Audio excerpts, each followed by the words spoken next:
হালকা জুম করে দেখাই, নাহলে দেখবেন না। এই যে মৌচাক স্টেশন দেখতে পাচ্ছেন।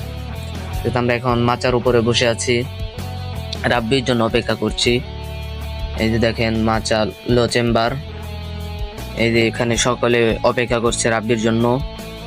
এই যে রাব্বি চলে এসেছে, কাউসার, রাব্বি, কাউসার। এই যে রাব্বি বডি দেখাচ্ছে, দেখেন ওর বডি দেখেন।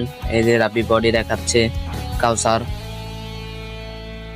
তো এখন আমরা যাবো ফুলচালা ডিপ মেশিনে, ফুলচালা ডিপ মেশিনে গিয়ে গোসল করবো। এই সবাই যাচ্ছে, এই যে আসছে সবাই। এই দুজনও আসলো রাব্বির সাথে, আইনুল, রিফাত। তো এই যে আমরা এখন নলিপাড়া চলে এসেছি। কিছু আম পারলো রাব্বি, তারপর আমাকে দিল 3টা আম। এখন এই আমগুলো সকলে খাবে। এই যে ওর হাতে আম খাওয়া শুরু করে দিয়েছে। নলিপাড়ার ভিতর দিয়ে আমরা চলে যাচ্ছি। এই যে এটা হচ্ছে